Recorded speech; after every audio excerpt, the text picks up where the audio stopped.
நரகம்னா என்ன, சொர்க்கம்னா என்ன அப்படின்னு கேட்ட தன்னோட சீடனை கூட்டிகிட்டு ஒரு இடத்துக்கு போய் இதுதான் நரகம்னு காட்டுறாரு குரு. சக்கரை பொங்கலை பரிமாறி சாப்பிட கொடுத்துருக்காங்க, இதுக்கு பேர் நரகமா அப்படின்னு கேட்குறான் சிஷ்யன்.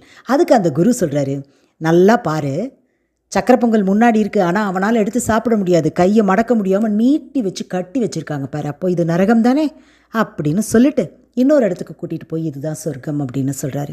இங்கேயும் அதே மாதிரி தான், சக்கரை பொங்கலை பரிமாறி வச்சுருக்காங்க, கையை நீட்டி வச்சு கட்டி வச்சுருக்காங்க, இது எப்படி சொர்க்கமாகும் அப்படின்னு அந்த சீடன் சொன்னோடனே அப்போ சொல்கிறாரு, நல்லா பாரு, நடுவில் சக்கரை பொங்கல் இருக்குது, எதிரெதிரில் 2 பேர் உட்காந்துருக்காங்க.